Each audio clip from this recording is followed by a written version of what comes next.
Bueno, les decía a los que entraron antes que yo subí estos 3 archivos nuevos, que se llama regresión alfalfa, multivariada y soja, que son ejercicios que vamos a hacer ahora, que están acá, en la carpeta. ¿Por qué los mandé? Los subí porque en realidad...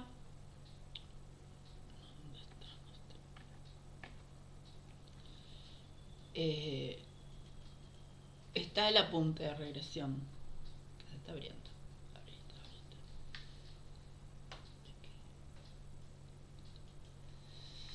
Este es, si ustedes abren el apunte en HTML o en Word, les aparece esto. Y yo usé para armar estas clases, no sé si ya se los dije, creo que no, este libro. Este libro aprovechen a bajarlo porque está libre y cuando lo abren, fíjense que lo pueden bajar en R o en Python. ¿Ya les había mostrado esto? No.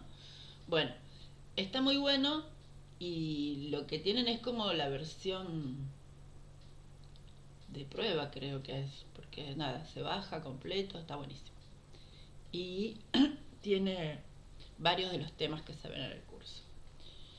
Entonces, usando este libro, acá lo que vamos a ver hoy es regresión simple. Yo entiendo que la mayoría alguna vez vio regresión, ¿no? O sea, como tiene una idea aunque sea intuitiva. Entonces, acá lo que hay es varios ejemplos que están tomados del libro. Yo lo que hice fue escribir yo los textos, pero tomé los ejemplos y están explicados. Y los códigos. Y están los videos también. Entonces me pareció que aprovechar esta clase para hacer otros ejemplos distintos, porque estos están bonitos, ¿no? Me tomé un montón de trabajo y está cada cosa. O sea que si ustedes los quieren leer, no creo que tengan mayores dificultades. Entonces les habla del método de mínimos cuadrados. ¿Qué es esto? ¿Se acuerdan algo de esto? A ver, la idea es así. Nosotros vamos a hacer regresión. Cuando hacemos regresión, lo que hacemos es esto. Es ajustar un modelo, que es una función lineal, que tiene una ordenada al origen y una pendiente. A diferencia del análisis de varianza que vimos la semana pasada, que nosotros lo que hacíamos en nuestro modelo, los parámetros eran los parámetros de posición. Acá no, son las componentes de una función lineal. Entonces lo que tenemos que hacer es estimar esos valores. El de beta 0, que es la ordenada del origen, que es el valor que toma i cuando x, que es la variable explicatoria, no toma valores. Y la pendiente que me dice en cuánto cambia la variable respuesta a medida que yo voy incrementando la variable explicatoria. Entonces, claro, tengo que encontrar un método, porque cuando yo grafico, ven, por ejemplo, este es uno de los ejemplos. Esta es una de las rectas, pero podrían ser otras rectas. Entonces, ¿cuál es el criterio para elegir la recta? Bueno, es este, el de mínimos cuadrados. Cuando yo ajusto un modelo, ¿se acuerdan que habíamos visto la semana pasada que yo tengo el predicho? O sea, el valor que el modelo me dice que tendría que tener dado el valor de x que yo pongo. Pero en la realidad yo vi otros valores. Esa diferencia que hay entre el valor observado y el predicho es lo que se llama el residuo. Entonces el criterio es obtener valores de beta 0 estimados y de beta 1 estimados que hagan que estas diferencias sean mínimas. ¿Por qué son mínimos cuadrados? Porque yo los sumo y los elevo al cuadrado, porque si no me dan 0. Y después, si se vuelven a los conocimientos matemáticos, eso es una función que yo lo que tengo que hacer es minimizarla. ¿Cómo la minimizo? Obtengo la derivada primera en función de cada una de los parámetros y ahí derivo cuáles son las maneras de estimar los valores de beta 0 y beta 1 en función de eso. Estos son los residuales. Y entonces, si yo hago estas cuentitas haciendo estos cálculos, lo que me aseguro es eso, que la diferencia que hay entre el valor predicho y el valor estimado sea mínima.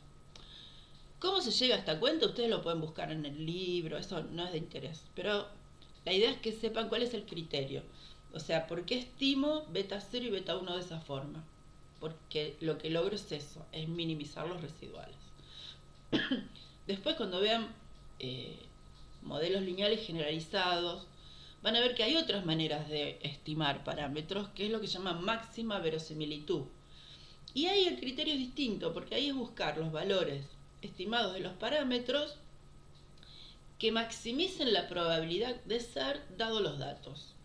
Un ejemplo muy intuitivo sería, si nosotros tenemos un dado cargado y yo tengo muchos datos, ¿cuál es la probabilidad de que dé un valor dado? Un sexto, porque eso es. Entonces, en ese caso, cuando yo esté estimando los parámetros, ahí serían los parámetros de una función multinomial.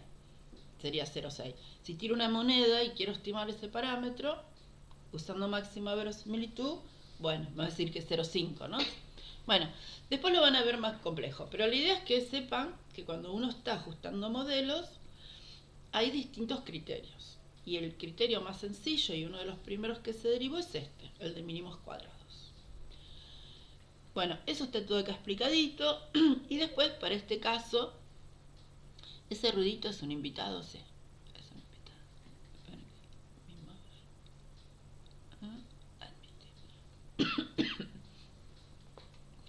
Bueno, entonces, dado esto, acá hay un ejemplo después que está todo explicadito, qué pruebas se hacen. Bueno, todo esto lo vamos a hacer pero con otro ejemplo. Así, leen este, leen el otro y lo vemos.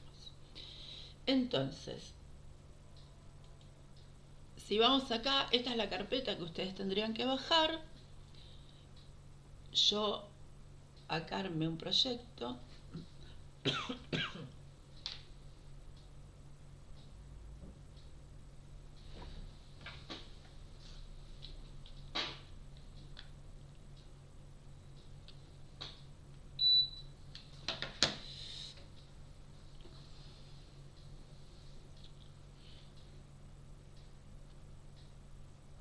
Bueno, y este es un ejemplo, lo ven todos, ¿no? El ejemplo. Se ve la carpeta, ahí se usa. Ah, no, acá. Ahora sí se ve. Bueno, este es un ejemplo de regresión simple. ¿Qué es lo que se quiere hacer? Se quiere saber cuál es la dosis más conveniente para fertilizar alfalfa. Entonces se probaron dosis crecientes. En la realidad nadie hace tantas dosis. Estos son datos simulados como para hacerlo didáctico y ver una serie de cositas. Entonces se probaron en un ensayo, dosis de 0 a 100. Y se tomaron de esas parcelas los rendimientos en kilogramos por parcela. Y estos son los valores. Nosotros hasta ahora trabajamos leyendo valores de un Excel, pero los datos también se pueden tipear. No es lo más cómodo, no es lo más habitual, pero en este caso les muestro que sí. Entonces yo armo una variable que se llama dosis, que es un vector, que tiene esta C, que quiere decir concatenar, y esto lo corro, y me genera ese número. Armo otra variable, que es materia seca, por parcela, como les había dicho, y tengo eso. Y estas variables yo las puedo guardar en un data frame, o sea, las uno. ¿Ven? Con esto se llama cbind. Cbind es unirme por columnas. Si yo quiero unir por filas, le pongo rbind. Pero acá nosotros queremos las dos columnas. Entonces vamos a tener los datos, que son los valores de X, o sea, nuestra variable explicatoria, la dosis, y materia seca, que es la variable respuesta. Entonces, ¿qué es lo que nos interesa? Nosotros nos interesa saber en cuánto se incrementa la materia seca por cada unidad que le agrego de fertilizante. Entonces, la idea es hacer una regresión. ¿Sí? ¿Hasta acá? Ustedes me paran. ¿Sí? Bueno, entonces, lo primero que tenemos que hacer, cuando yo voy a ajustar un modelo lineal de regresión, es ver si el supuesto de linealidad se cumple. Porque, ¿qué puede pasar? Puede pasar que yo vaya agregando dosis creciente y en algún momento se aplane. O que empiece a ser tóxico el exceso de nitrógeno y se baje. Entonces lo primero que tengo que hacer es un gráfico. Fíjense, este es un gráfico de dosis versus materia seca. Entonces yo hago este gráfico para ver si realmente... ¿Y dónde estás? ¿Por qué no apareces?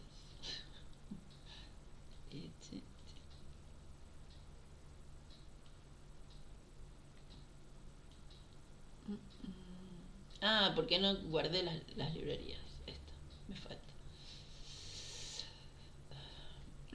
Bueno, entonces... Bueno, ¿ven? Esto es lo que pasó con a dosis crecientes hay un incremento. Uno podría decir, ¿y tiene sentido hacer un ajuste lineal? Bueno, le puedo poner una línea de tendencia. Para eso era esta geometría que se llama Smooth y le digo que me ajuste un modelo lineal. Bueno, entonces parece sí, ¿no? La mayoría de los datos están bastante cerca de la recta, hay algunos que se alejan. Y también lo que le puedo pedir es que me arme, poniéndole acá a este Smooth, una suerte de bandas de confianza. Bueno, ahí tenemos, ¿no? Tenemos algunos datos que parecen estar como un poco fuera de, como que tienen un comportamiento en particular. Bueno, entonces yo ya sé que tiene sentido hacer un ajuste lineal. Entonces, simplemente lo que uso es esto, modelo lineal, materia seca depende de la dosis. Acuérdense, como habíamos visto la otra vez, en mirar los números, las variables, cómo las está tomando. Acá las está tomando como números. Para un modelo de regresión tienen que ser números. Si esa dosis la hubiese tomado como un carácter, lo que va a hacer es un análisis de varianza o no va a hacer nada porque no tiene repeticiones. Bueno, entonces yo corro el modelo y le hago un summary. Entonces fíjense qué es el resultado que me da. Bueno, esto es análisis de residuales que no tiene mucho sentido. Y acá, los coeficientes son los estimadores que yo tengo. Tengo el intercept, que es la ordenada al origen, que sería cuánto de materia seca hay en las parcelas que no tienen fertilizante. Entonces me dice que es este valor, es 7,6. Esta es la variabilidad de estos datos, el error estándar. Y acá hace una prueba T. La prueba T, la hipótesis nula, si yo no la cambio, es si ese valor es 0 o distinto de 0. Si ese valor es 0 o distinto de 0, a veces tiene interpretación lógica y a veces no. En este caso sí tiene interpretación lógica porque el X0 sería el no fertilizar. Y es una situación que tiene sentido biológico y que de hecho se ensayó. Entonces, acá sí podemos decir que tiene sentido ver y analizar el valor de la ordenada al origen. Pero en otros casos no, ¿no? Por ejemplo, si yo estoy midiendo que su altura de planta en función de la fecha o en función... Y planta cero no existe, no hay planta. Entonces, antes de interpretar los parámetros, siempre tenemos que tener en cuenta qué es lo que estamos analizando y si tiene algún sentido biológico. También se le puede pedir, por código, eso lo buscan, que la ordenada al origen en la hipótesis nula no sea 0. Imagínense que yo ya tengo un modelo donde digo cuál es el incremento que se va a dar dado el fertilizante. Y quiero cambiar el fertilizante y quiero saber si es mejor. Imagínense que el anterior tenía un beta 0 de 5, entonces ahora tengo un beta 0, quiero saber si eso creció. Entonces la hipótesis nula es igual a 5 o mayor. Bueno, todo eso se puede hacer. Y este que es el beta 1 me dice en cuánto se incrementó la materia seca por cada dosis unitaria de fertilizante. Y también es la prueba T, ¿no? Acá sí, la hipótesis nula es la pendiente es 0, porque 0 sería que no se modifica por más que yo agregue fertilizante, o sea, no hay asociación. Y me están diciendo los dos casos que se rechazan las hipótesis nulas. ¿Ven? Son valores muy chiquitos, están en notación científica. Bueno, entonces, ¿qué puedo concluir? Puedo concluir que mi modelo ajustado explica cómo se comporta el nitrógeno con la materia seca. Bueno, entonces ya está, ya tengo mi modelo, digo que sí, y le puedo decir cuánto va a incrementar el rendimiento en función de la dosis que agregue. Acuérdense que también los modelos de regresión y todos los modelos en general son válidos en el rango ensayado. Si yo les vuelvo a repetir que esto no es un ensayo real, nadie prueba tantas dosis de fertilizante. Si yo quiero saber qué pasa cuando le agrego 150, ya no me sirve este modelo, porque biológicamente puede haber otro comportamiento. Puede ser lo que pasó, lo que les dije antes. Puede ser que es tóxico o que se generaron enfermedades porque había mucho. O puede ser que las plantas hayan tenido mucha materia verde, o sea, mucha parte vegetativa y poco rendimiento. Entonces, siempre acuérdense que todas las conclusiones son válidas tanto en la población de referencia, o sea, bajo las condiciones del ensayo y dentro de los valores ensayados. Bien, entonces hasta acá es lo de regresión simple. Lo que yo les quería mostrar, que no están en los otros apuntes, es, bueno, estos son funciones de R que me permiten acá calcular no solamente el estimador puntual del beta 0 y el beta 1, sino sus intervalos de confianza. ¿Para qué sirve esto? Muchas veces vieron que el valor estimado era 7 y el otro era 0,3. ¿No? Nos daba 0,13 y 7,6. Muchas veces se publican valores de regresión que son con valores de p-value bajos y con R cuadrado relativamente importantes, pero no se nota cuál es la dispersión. Si ese intervalo de confianza que tiene el beta 0 o el beta 1 es muy amplio, son poco explicativo. Yo lo que puedo también decirle al productor son los extremos del modelo, ¿no? O sea, usar esto como mínimo y estos como máximos. Si estos valores fueran muy amplios, entonces el modelo que le estoy dando no está explicando, por más que el p-value sea bajo y por más que el R cuadrado sea grande, ¿no? O sea que uno eso tiene que tenerlo en cuenta. Y está bueno informarlo, que en muchas publicaciones esto no se informa. Bien. Y entonces ahora, esto acá.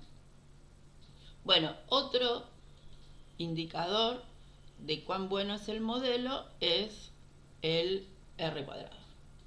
Que a todo el mundo le encanta el R cuadrado y en teoría dice cuánto de la variabilidad total que presentan los datos es explicada por el modelo. O sea, se compara la suma de cuadros total con la suma de cuadros de regresión y se lleva porcentaje. Y es un indicador. Mi consejo es que no usen eso solo como indicador, ¿no? Para saber si un modelo es bueno, hay que ver muchas cosas, ¿no? Hay que ver cómo ajustaron los parámetros, el R cuadrado, bueno, y hay otras cositas que es hacer esto que llaman diagnóstico de influencia. ¿Qué significa? Especialmente cuando uno hace modelos de regresión con datos observacionales, puede ser que tenga un dato que sea muy influyente, o sea, que haga como brazo de palanca, que esté muy arriba, entonces tire el modelo de regresión hacia arriba. Esperen que voy a hacer entrar a alguien. Si yo tengo un dato muy extremo, ese dato, esperen que mi mouse anda por donde quiere.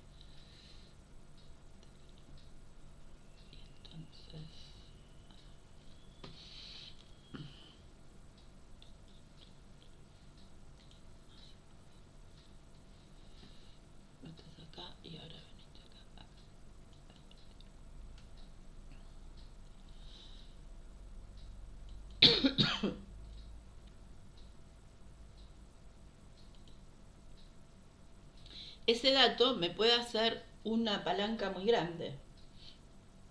Vamos a hacer esto, mira.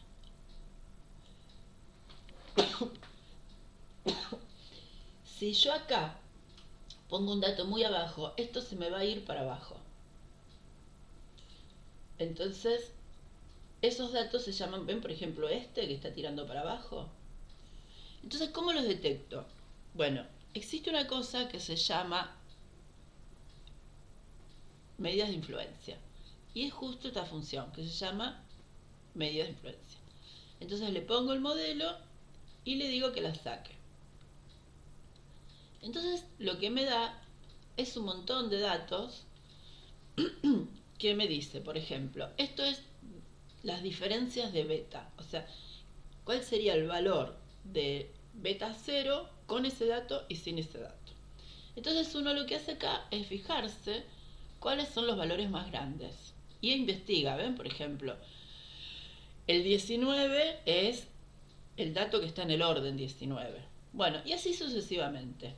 Las distancias de Cook, pero yo esto se los muestro porque aparece muchas veces, pero lo que hay ahora es un paquete que esto me lo grafica y que visualmente hace que el investigar estos indicadores sea más sencillo. Entonces, nos vamos acá arriba. Tienen que correr esta librería. Entonces, lo que va a hacer son distintos gráficos. Fíjense, esto es una cosa que se llama distancia de Cooks. La distancia de Cooks es una medida que calcula la diferencia entre tener y no ese valor. Después si quieren les mando un apuntecito, pero es como mucha fórmula que no les va a servir de mucho.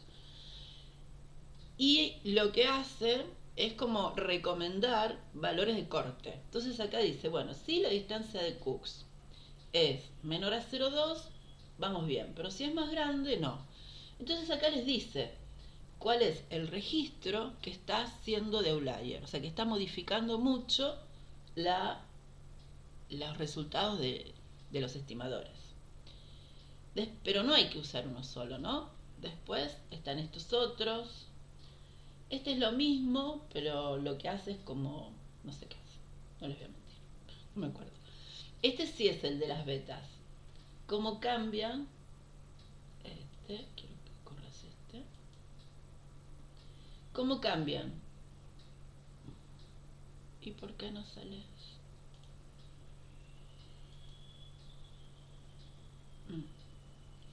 Bueno, acá también, ¿no? Otro que hace un diagnóstico de las diferencias de los predichos, con ese valor y sin ese valor. Bueno, y así van corriendo todos, hasta que detectan, cada vez que encuentran, acá me está marcando siempre ese dato, que es el que es raro.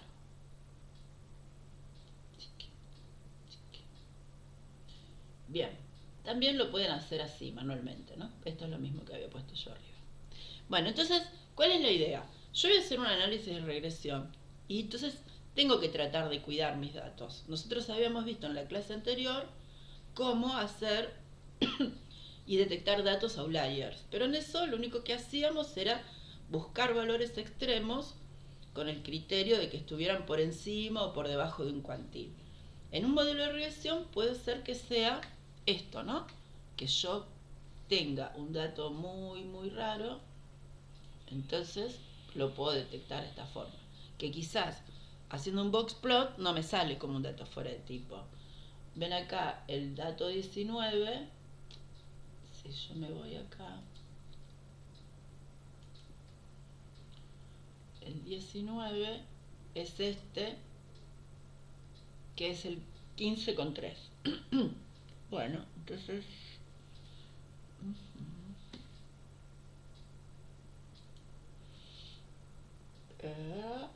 ¿dónde está? Este es. Pongamos que yo acá, ese estaba para abajo, lo pongo para arriba, le digo que es 30. Y entonces ahora vuelvo a correr, no te vayas tan arriba, acá. Corro todo otra vez, armo el dato, tiki. Ahí ven que se fue para arriba el dato. ¿Ven? Me tiró más para arriba.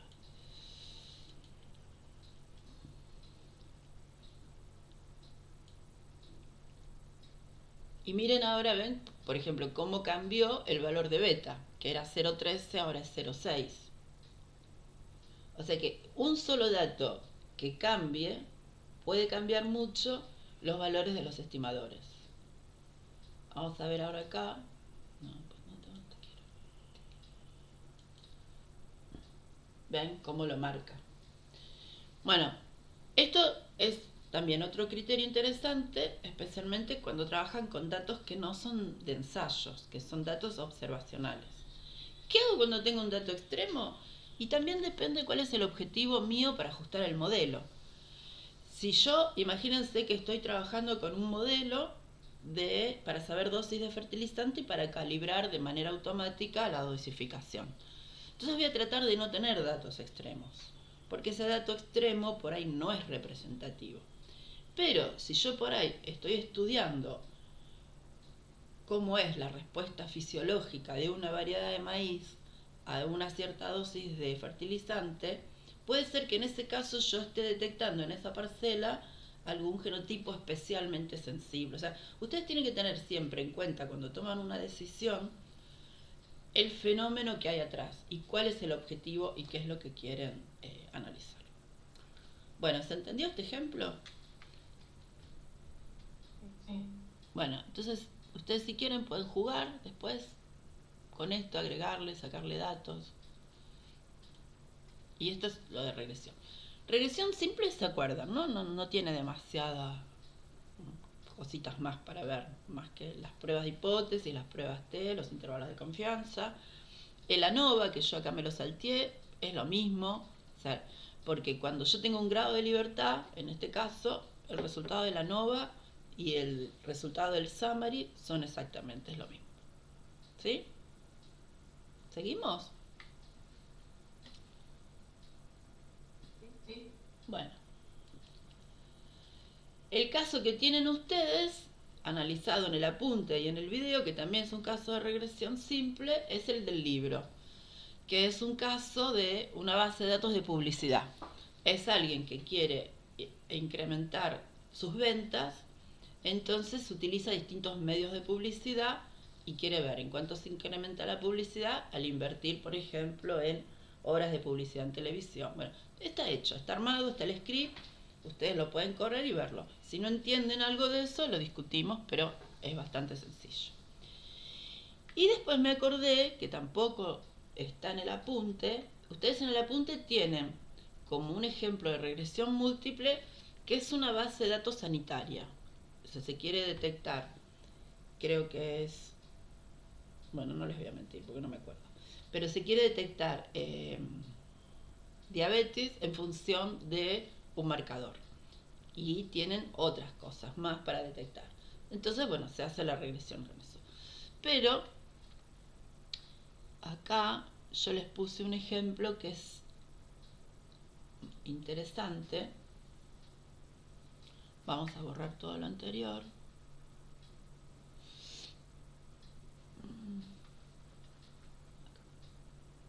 Borro esto.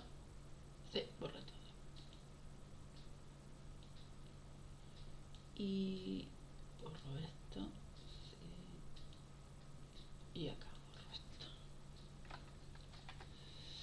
El caso bueno, acá tienen todas las librerías. Esta es una librería para hacer análisis y regresión múltiple. La M. Esta sirve para hacer tablitas. Esta es para hacer ANOVAs, esta la habíamos visto, la Agricolae, todas estas, chiqui. Y para hacer tablas. Entonces, esto es así. Esto es un ensayo que se hizo a campo. Lo que se quería hacer, el objetivo, este trabajo lo hicimos hace un tiempo en ITA, era determinar dónde valía la pena invertir para aumentar el rendimiento en soja, pensando que lo que no se quería era tomar mayor cantidad de superficies de tierra, o sea, no hacer más desmonte. Entonces, si se podía invertir en qué, en mejorar, en tecnología, en fertilización. Entonces se empezó haciendo trabajos de análisis de suelo para ver cuál componente del suelo podía llegar a generar incrementos en el rendimiento. Entonces se tomaron muestras de suelo y se hicieron a partir de 20 submuestras a 20 centímetros de profundidad en lotes que tuvieran historias similares, porque empezamos por un área, ¿no? Que era la región sojera de Pergamino. Y se trató de que todos tuvieran el mismo tipo de suelo y los mismos manejos históricos. Entonces, ¿qué se midió? Se midió el rendimiento en las parcelas de soja, llevado a kilogramos por hectárea, y después se medía en el suelo materia orgánica, nitrógeno, fósforo, magnesio y calcio. Entonces, todo eso estaba en una base de datos. A ver si lo puedo leer. Era un salario. Y teníamos los registros de las 80 observaciones. Bueno, entonces acá están, ¿no? Todos los datos. Y entonces, ¿cuál es el objetivo? El objetivo de esto era relacionar qué era lo que producía de todas esas indicadores de suelo, todas esas medidas de suelo, cuál era el que más estaba impactando sobre el rendimiento. Bueno, entonces, como siempre les digo, lo primero que hay que hacer es un summary, cuando yo estoy leyendo datos externos. Y acá, ¿qué tengo que verificar? Primero tengo que verificar que esté leyendo las variables como números, que no haya un dato que se entró mal, que por ahí tipearon una letra o en vez de una coma un punto. Después, ver si los valores están dentro de los rangos lógicos, ¿no? Por ejemplo, materia orgánica, fíjense, había suelos muy pobres y suelos que tenían un montón de materia orgánica. Bueno, podía ser que tuvieran tanto, no es lógico, pero si hubiese aparecido acá un valor de 20, es mucho. Igual que los valores de nitrógeno, fósforo, los valores de rendimiento. Si a ustedes les toca analizar una base de datos de algo que no, es muy fácil esto googlearlo, ¿no? Y decir cuáles son los valores normales de suelos, de magnesio, en pergamino. O sea, siempre tienen que tratar de conocer el dominio de los valores que están trabajando, o sea, que saber que los datos que están usando tienen sentido. Bueno, y acá tampoco hay datos faltantes, está todo completito, bien, son 80 registros. Otra de las cosas que habíamos visto era usar una librería auxiliar como esta, que es el BASIC, y pedirle las estadísticas de suelo. En este caso, como no tenemos ninguna variable categórica, son todas números, podemos pedirle todo, pero a veces, cuando queremos usar esta librería, les puede llegar a dar un error si tienen una variable que es categórica. Por ejemplo, no sé, yo le hubiese puesto localidad, nombre de parcela, otro, ahí. Entonces acá le tengo que restringir el archivo. Y este round 2 es para que me saque... Ah, no corrí las librerías. Yo les mostré las librerías, pero no las corrí.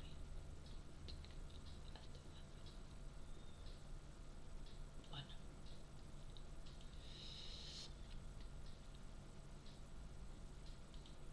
Este round 2 es para que lleve a 2 decimales los resultados.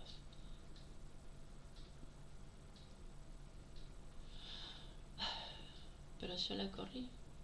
Acá está. Ah, sí, ahora sí.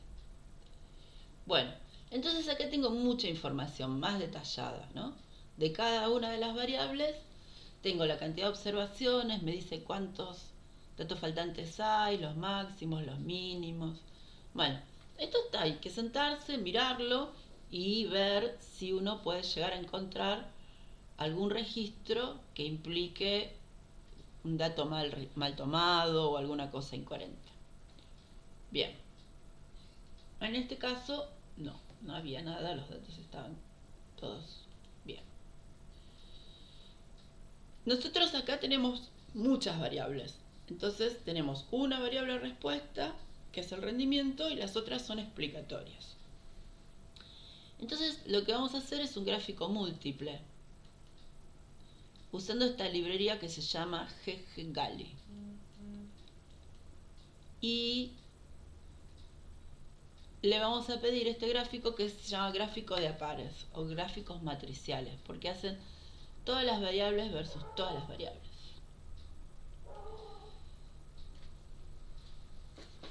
A veces tarda un poquito en hacerlo,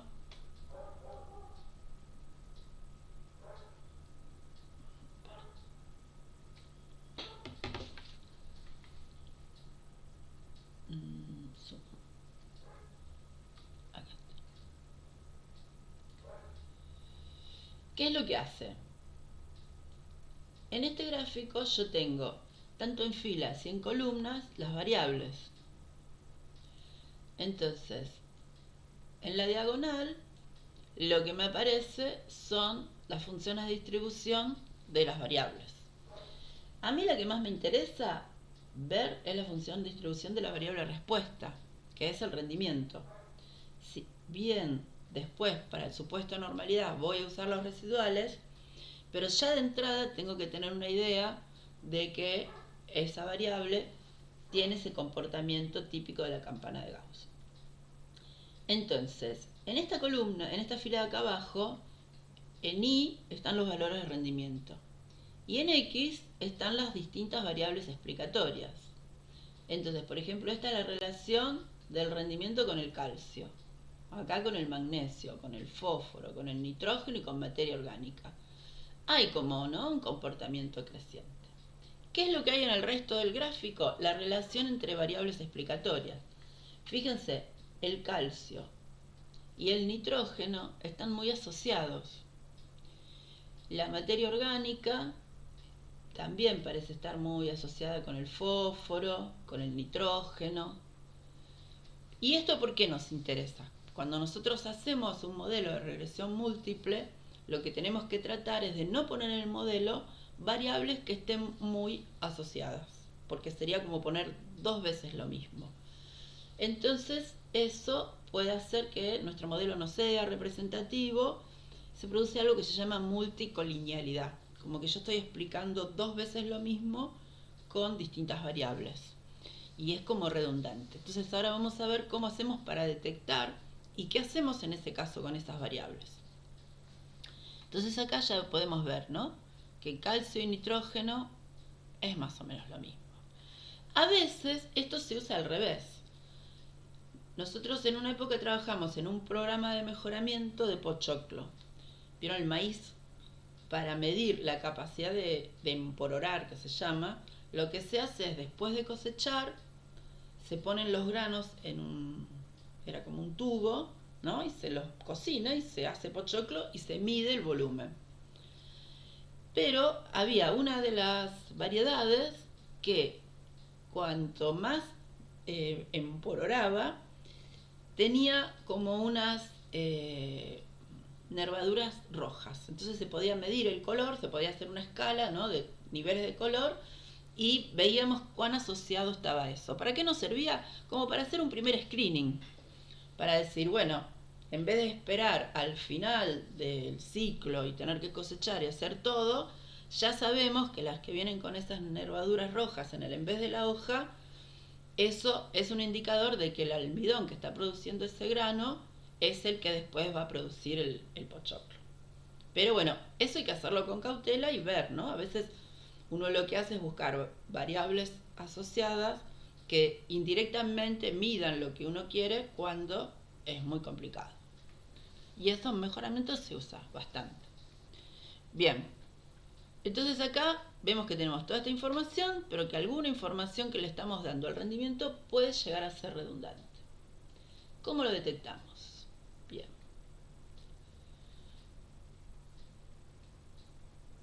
¿Me siguen hasta acá? Ustedes me pueden parar, preguntarme, opinar. ¿Ah? Sí, ahí entonces el que deberíamos no asociar, o la variable que deberíamos despertar sería nitrógeno con calcio, era, si no me equivoco, no me acuerdo. Claro, y las variables no es que lo primero que hacemos es detectar si están asociadas. Después vamos a ver que hay maneras de medir si esa asociación es grande o no y qué hacemos con eso. Pero no descartes, vos por la duda no tienes nada todavía. Bien. Bueno, entonces, de las que vimos que se asociaban con rendimiento, teníamos unas que eran calcio. Y acá yo les quería mostrar unos grafiquitos. ¿Ven que acá dice Windows? Y está comentado. Porque lo que pasaba a veces es que había alumnos, o cuando lo dábamos en forma a veces presencial, si la computadora no tenía una definición importante, daba error. Entonces con eso se abre otra ventana externa. Pero lo que podía llegar a pasar es que la máquina se colgaba.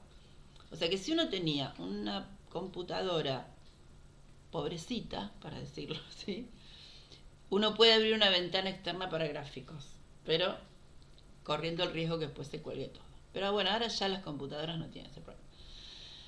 Bueno, esta librería que se llama Plotly hace unos gráficos re lindos. Entonces acá yo estoy graficando el calcio en X, en Y, la materia orgánica y el rendimiento. O sea que estoy haciendo un scatter plot en 3 dimensiones. Les van a ver.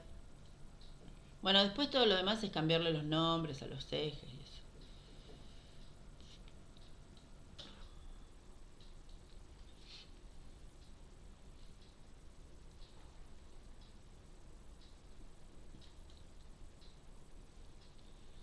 Porque ¿qué pasa? Cuando yo tengo muchas variables, las puedo ir viendo de a pares, pero también puedo hacer esto de ir viéndolo en 3 dimensiones. Y este gráfico me permite hacer esto, ¿ven? Ir viéndolo. Por ejemplo, si yo quisiera ver si hay tendencia, fíjense que los más amarillos son mayor rendimiento y acá menos rendimiento. Entonces, a medida que aumenta el nitrógeno, sí se ve que existe esa relación. Y yo puedo jugar y mostrar cosas. ¿Se podrá ver más grande? Yo lo veo chiquito. Ah, a ver, lo pongo acá. Ahora, ven que esto se puede girar. Y uno lo puede acomodar y verlo. Puedo hacer rendimiento con calcio, así. Entonces veo la escala de colores si se mantiene. ¿Ven? Que acá tiene una escala de... Bueno, nada, son lindos para mostrar en una charla. Bueno, este es el de... Ya sabemos que el nitrógeno y el rendimiento y el calcio parecieran... Porque uno lo que hace acá es ajustar, no hace una recta ahora. Si son 3, hace un plano. O sea, 2 variables explicatorias hacen un plano. Pero si ya son más, son un hiperplano. Entonces uno lo que puede hacer es ir graficándolas de a pares e ir buscando qué se asocia con qué. Bueno, yo elegí este, pero ustedes pueden elegir otro y probar cómo se ve el gráfico y cómo se hace. Bien, ahora hay una cosa. Cuando yo tengo muchas variables explicatorias y algunas están asociadas, los modelos se van a comportar de una forma particular. Depende de cómo yo calcule el modelo, puede ser que el orden en el que yo lo escriba haga que me dé resultados distintos. Eso está indicando que las variables están asociadas. Imagínense, yo le digo, el rendimiento depende de la materia orgánica y del nitrógeno. Pero si la materia orgánica y el nitrógeno están muy asociados, me va a decir que depende sí de la materia orgánica, pero cuando yo le diga del nitrógeno va a decir, pero eso yo ya lo expliqué con materia orgánica. Entonces va a decir que el nitrógeno es no significativo. Si después le agrego otra variable, entonces hay 2 tipos de modelos, los que se llaman secuenciales, que lo que hacen es evaluar cuánto explica una variable teniendo en cuenta las que ya entraron. Y después están los modelos que se llaman secuenciales, los otros tipos de modelos que hacen cuánto pesa en esa variable en el contorno dado que ya están todas las otras. Entonces, tenemos 2 tipos de modelos. Miren esto. Vamos a hacer que el rendimiento lo escribimos en este orden. Depende del nitrógeno, del calcio, del magnesio, del hierro y ponemos materia orgánica al final, que ya sabemos que explica. Y acá ponemos materia orgánica al principio. Entonces yo voy a correr el modelo 1, donde pongo materia orgánica al final, y el modelo 2, donde no lo pongo. Si estas variables fueran independientes, o sea, no importa qué explicó la otra variable, no tendría que cambiar. Si cambian los resultados, al cambiar el orden, ahí significa, es una de las herramientas que me sirve para determinar que sí están asociadas. Entonces, en esto que llaman sumas de cuadrados tipo 1, lo que va a mostrar el modelo es qué parte de la variabilidad total es explicada al agregar una variable. Es como que va evaluando los modelos, primero con una variable explicatoria, después con 2, con 3, con 4, con 5. Si esas variables que yo voy ingresando son independientes, no va a cambiar. Si están correlacionadas, sí. Entonces vamos a ver. Acá tenemos el modelo 1. ¿Y dónde estás?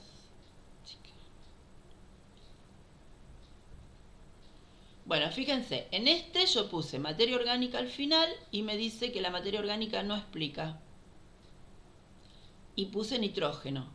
Pero como yo sé que estas dos cosas están muy asociadas, claro, yo le pregunto al modelo, ¿el nitrógeno explicó materia orgánica? Sí. Cuando le agregás calcio, dado que está el nitrógeno, ¿explicó? Anda por ahí. Y si le agregás magnesio, cuando ya tenías nitrógeno y calcio, no. Si agregás fósforo, no. Y si agregás materia orgánica, cuando ya todas las otras entraron a explicar, no explicó nada. Entonces, estas son las que se llaman secuenciales. Vamos a ver ahora... Bueno, si hacemos el ANOVA y esto es lo mismo, ¿no? Va a dar lo mismo. Espera. Vamos al modelo 2. Fíjense qué pasa con el modelo 2. En el modelo 2... Estoy diciendo pavada.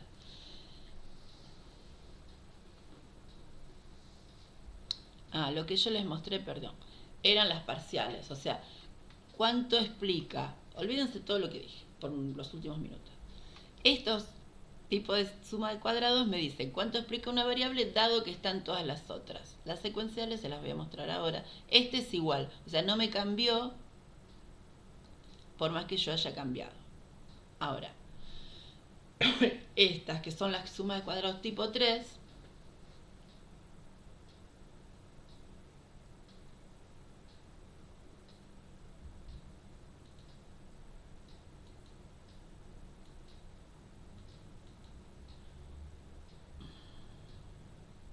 ¿por qué me haces esto?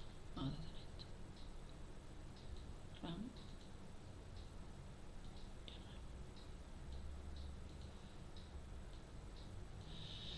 Bueno, acá tenemos...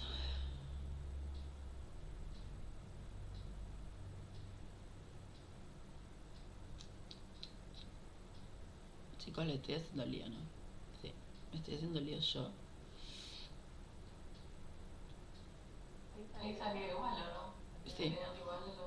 Sí, salió igual.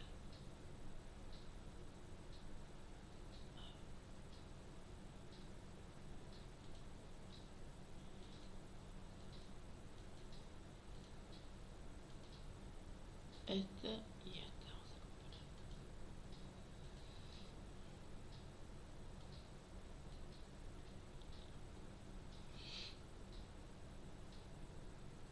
comparar. Porque yo toqué cualquier cosa. Estas que están acá son las que son secuenciales, las que yo les había mostrado.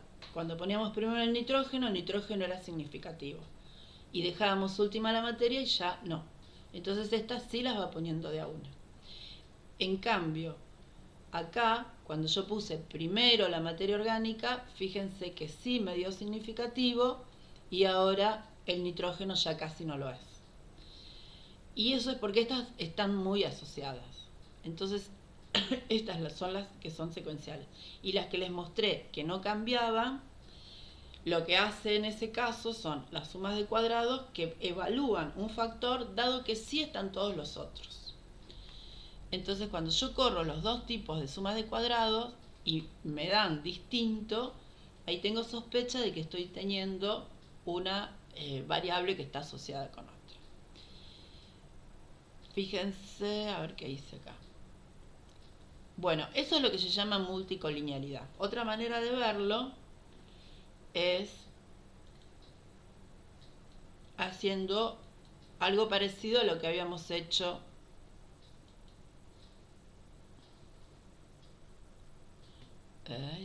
se chico el gráfico, esperen que lo busco.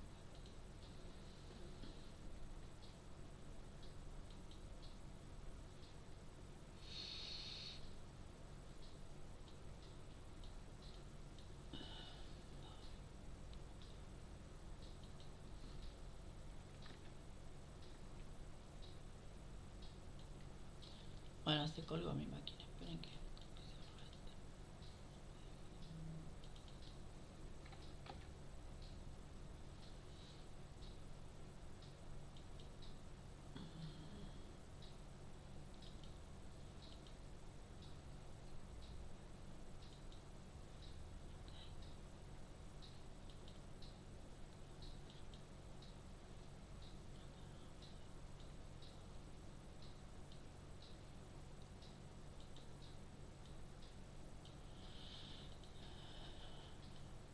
Bueno, yo quiero correr esto que está acá abajo, que se ve súper chiquito, pero cuando, a ver si lo abro de acá. No sé por qué, depende. Bueno, es un gráfico de correlación. No sé por qué no me lo quiere. Ustedes tienen el script, por ahí lo pueden correr y verlo desde sus máquinas. Si yo lo quiero correr acá, se me quedó ahí chiquito. Bueno, lo que hace es un gráfico de correlación. Corre las cosas bien, no me hagas quedar mal. Yo lo corrí también, pero me aparece peor que el suyo. Un cuadradito abajo y solo las etiquetas de los ejes aparentemente. Claro. Acá ahí está. Ahí se ve mejor. Sí, ahí sí. Claro, entonces acá me está diciendo con colores fuertes, por ejemplo, ven calcio y nitrógeno, que están muy asociados. Y acá, ¿qué otro más? Fósforo y materia orgánica, también me muestran que es así. Bueno, o sea que ya sabemos que tenemos.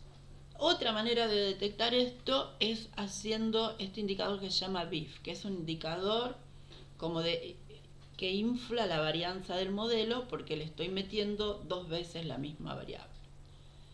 Entonces cuando pongo BIF y le agrego el modelo,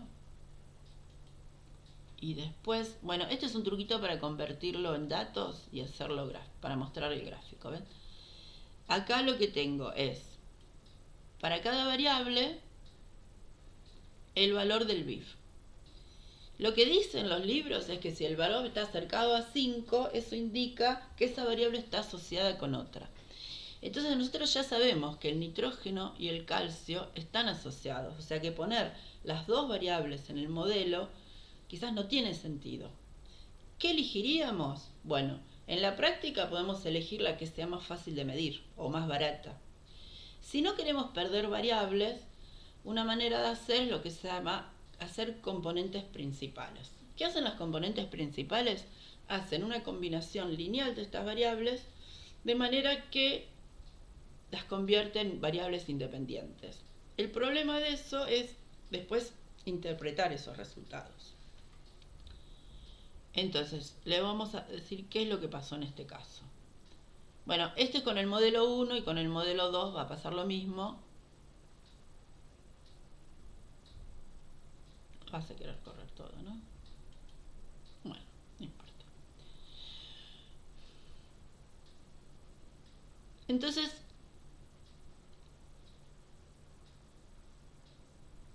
bueno, esto es la manera de calcular el R. Esto dejémoslo acá. Lo que tenemos que hacer ahora es, para nuestro modelo, antes de seguir determinando qué variable entra, qué variable sale, es ver si se cumplen los supuestos. Entonces, acá igual que hacíamos en ANOVA, hacemos el plot del modelo y vamos viendo los gráficos. ¿Ven que eso es el de residuales versus predicho? No pareciera haber ninguna forma, está esa liñita roja que nos indica, no hay nada.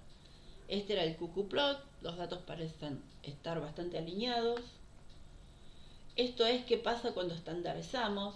Ahí parece que hay algunos datos que pueden llegar a estar un poco como si fueran con más variabilidad, ¿no? Como un indicador de heterogeneidad.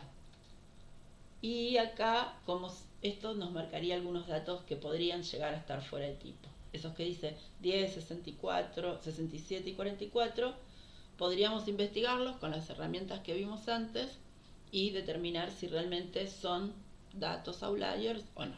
Eso se los dejo como tarea para el hogar. Bueno, también los gráficos que hacíamos nosotros a mano, el de normalidad, que se ve bastante bonito, el cucuplot y Shapiro. Estos son los mismos gráficos, pero hechos con otras herramientas.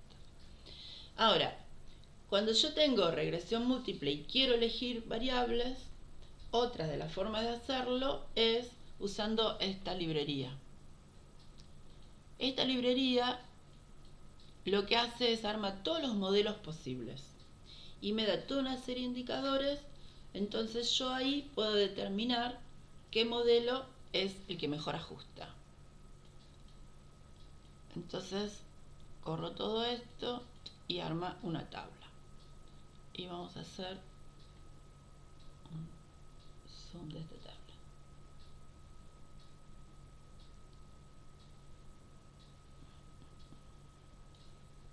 Esta.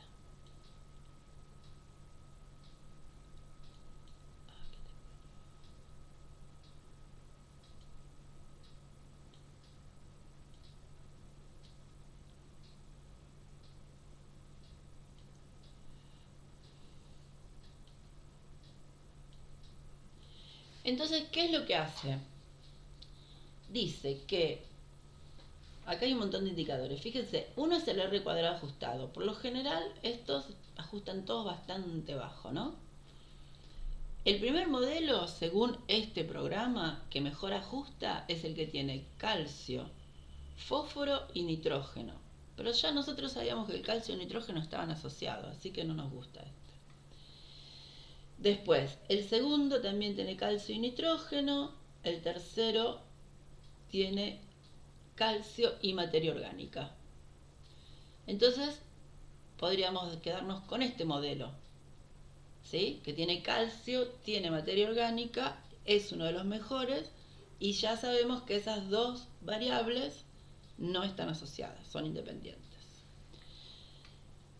Otros criterios que nos dicen cómo lo ordenan, bueno, usan estos que se llaman los R cuadrado ajustados, que están bastante feitos, y después se usa este que es el Akaike, y el Akaike es un indicador bayesiano, que lo van a ver en detalle después en modelos. ¿Qué es lo que hace el Akaike? Compara ese modelo con el modelo nulo, y hace como lo que llama un cociente de verosimilitud. ¿Cuánto esa diferencia entre ese valor, es menor? Significa que el modelo ajusta mejor. Bueno, entonces acá ven que van cambiando. No cambian mucho, ¿no? Es que se vuelven locos.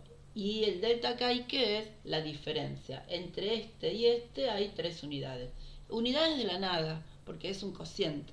O sea que uno trata de buscar siempre es el que tiene el menor Akaike. Entonces, en términos prácticos, para poder predecir rendimiento en este caso, podría ser calcio y materia orgánica. Si voy a poner nitrógeno, por ejemplo, podría usar nitrógeno y fósforo, porque poner nitrógeno con materia orgánica tampoco, porque estaban muy asociados. O usar el que es nitrógeno, materia orgánica, bueno, pero están asociados. No sé, a mí me gusta este. Bueno, vamos a ver qué le gustó al que hizo esto.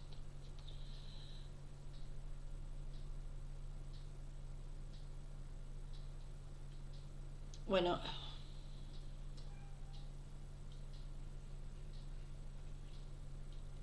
este es el modelo original que habíamos hecho, ¿no? El modelo 1, que tenía todo. Y este es el que en función de ese programa, dentro de lo que hay, el que es calcio y nitrógeno. Y después, si no, nitrógeno y materia orgánica, pero este no estaría tan bueno porque están asociados. Entonces los vamos a correr acá y vamos a ver los summaries.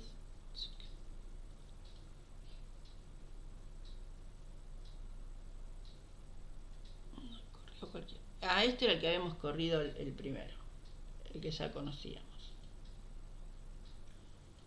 En este caso tenemos calcio y nitrógeno, más o menos. El nitrógeno explica, pero el calcio está ahí nomás. Y este tiene nitrógeno y materia orgánica.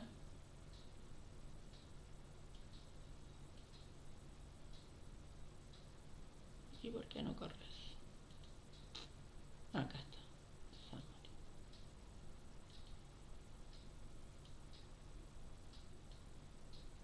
Y estos dos explican, ¿sí?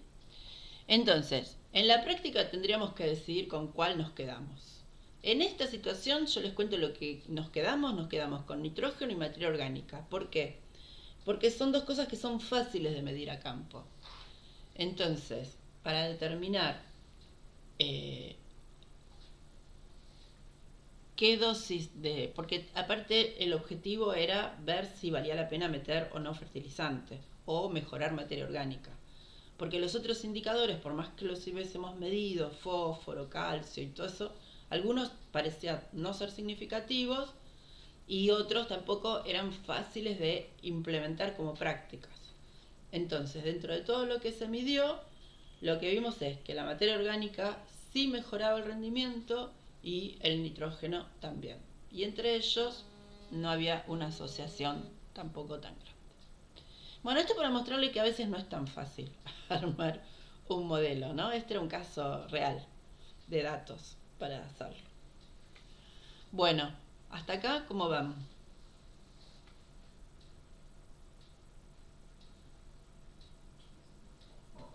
Bien. Sí, te escucho. ¿Bien? ¿Quieren que veamos algo de nuevo?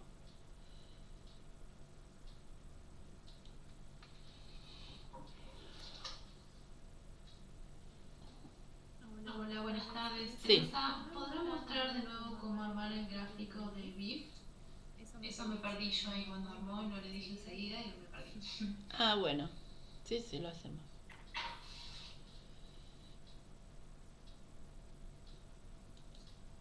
Acá.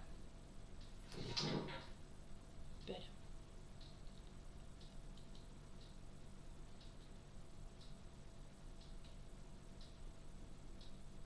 Si quieren hacemos como un repaso rápido de todo. Porque ahí les hice medio lío con las sumas de cuadrados.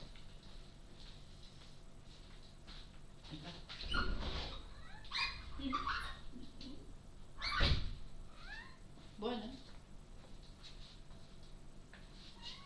Tengo una gata que le gusta la estadística, entonces va y viene. Bueno, entonces, si quieren hagamos un repaso rápido de esto y vemos todo. Entonces, borro lo anterior.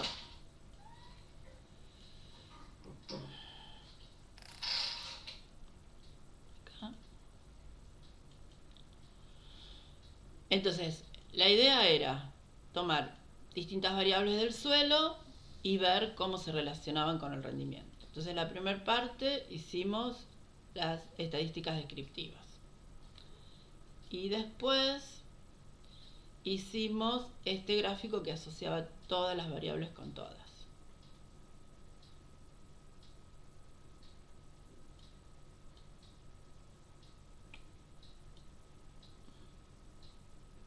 ¿Y por qué es inválido el gráfico?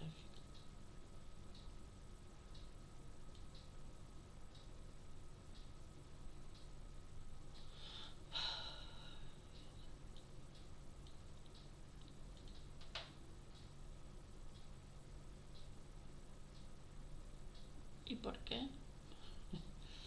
Este gráfico lo hicimos, ¿vieron antes que salió? Miren, yo hago lo mismo. Chiqui, chiqui, chiqui.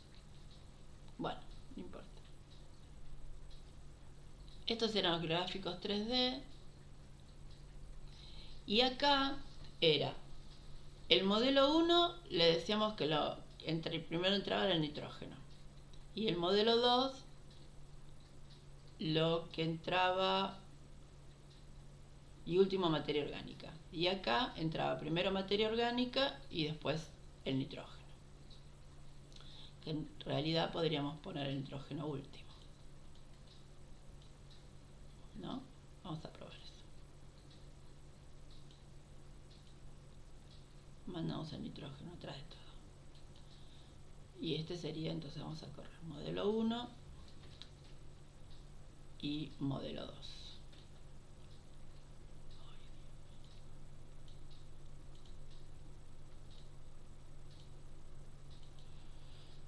Entonces, cuando corremos el modelo 1 y corremos el modelo 2 con este tipo de sumas de cuadrados, que son de tipo 1,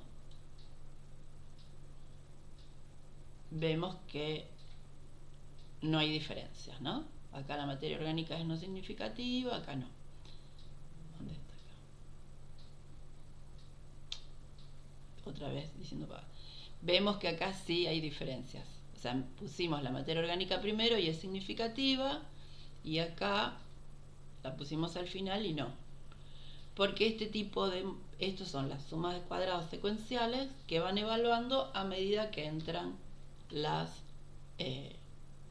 variables.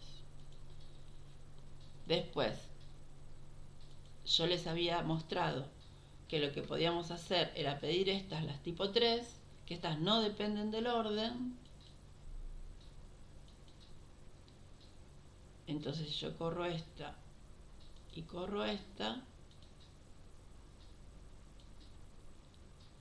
acá vemos que estas sí no dependen y dan lo mismo, aunque esté la materia orgánica al final y no. O sea, y esto es lo que me está diciendo, que la materia orgánica, cuando están todas las otras variables, no explica nada. Sí, ¿se entendió ahora? Era esa la idea. Entonces eso es porque hay variables que están asociadas. Después, para ver cuáles están asociadas, yo intenté hacer este gráfico, el de correlación, y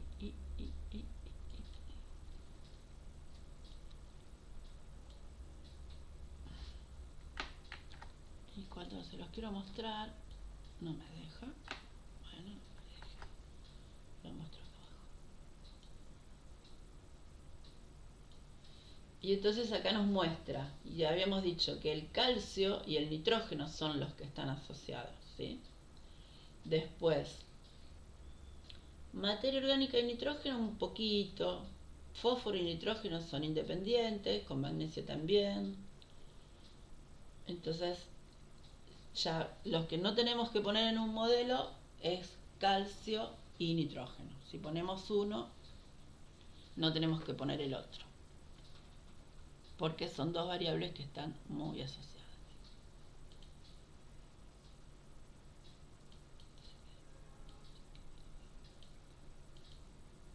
Bueno, entonces ahora, sí, teníamos esta función que había preguntado ya, BIF, y yo acá guardo esto, porque si yo hago eso solo BIF, lo que me hace es me muestra los números. Nitrógeno 5, calcio 4, ¿ven? Que eran las dos que estaban muy asociadas.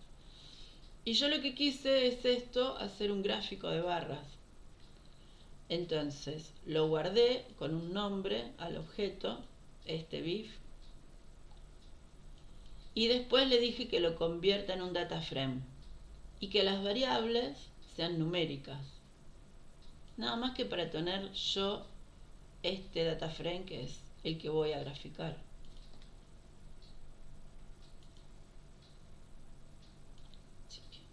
Entonces me quedó esto, un data frame donde cada variable y su valorcito. Entonces después le dice que haga un ggplot con ese data frame donde me ponga la variable y el valor del BIF. Y entonces hizo el gráfico. Es eso, simplemente no hice otra cosa. Y después es lo mismo, pero para el otro modelo, para mostrarle que con el otro modelo también los valores de BIF se mantienen. ¿Ven? Son los mismos. Bueno, eso. Y después lo que hicimos fue usar, bueno, los de los supuestos lo vieron.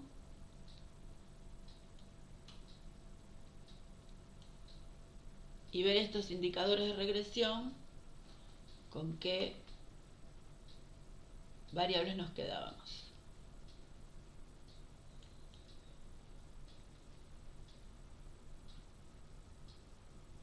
Esta tabla.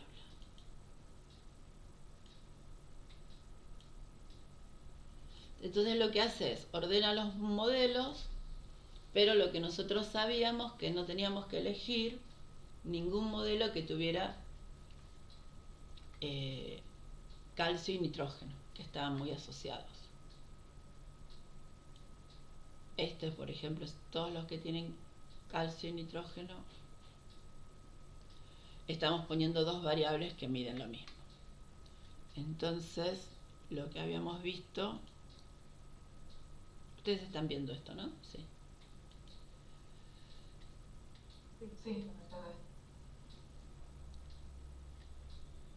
que era que la que usábamos como modelo era este, el de nitrógeno y materia orgánica. Porque si poníamos calcio y nitrógeno, veíamos que esto no nos daba significativo porque estaban asociadas. Entonces, o sea, porque las otras, algunas directamente no eran significativas.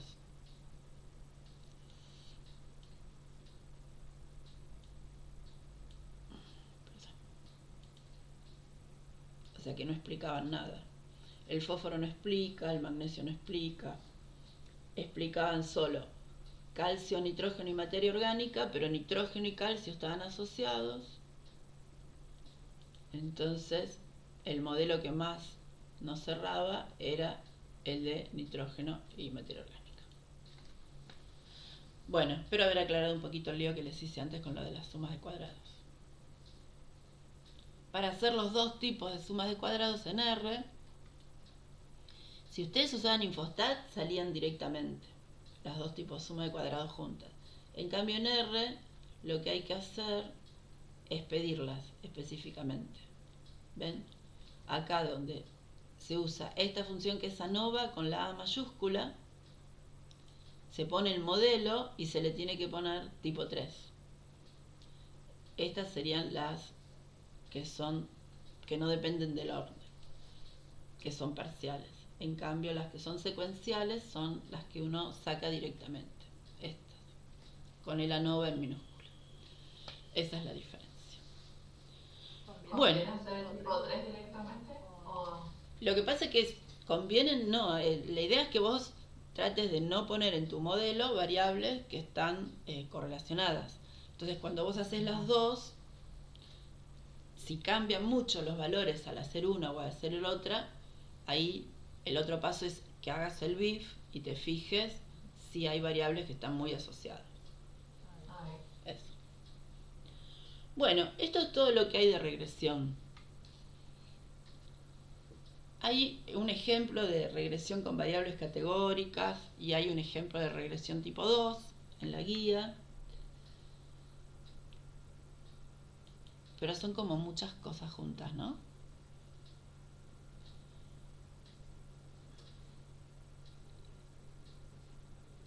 El caso de regresión tipo 2,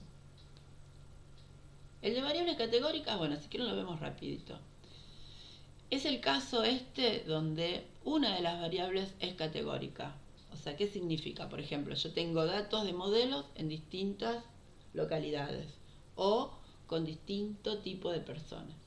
Y este era un ejemplo de salarios, donde yo tenía salarios de personas que tenían distintas disciplinas, o sea, eran distintos puestos de trabajo y eran hombres y mujeres. Entonces, bueno, estas son las estadísticas descriptivas y cuando uno hacía un gráfico, ¿sí?, veía que los hombres en promedio en general ganaban más que las mujeres. Y cuando uno entonces después hacía el análisis de regresión, veía que en realidad la diferencia estaba asociada a la capacitación. Pero yo les propongo que esto lo veamos en la próxima clase, o que lo vean ustedes. Me parece que si hoy vemos todo esto juntos es como mucho, ¿no? ¿Les parece? Igual está en el video hecho. No sé ustedes qué opinan. Yo prefiero que les quede regresión simple y múltiple claros, que los otros ejemplos los corran, porque es siempre más de lo mismo, ver los coeficientes, cuáles son significativos, cuáles no, y explicar en términos del problema qué significan los distintos coeficientes. ¿Sí?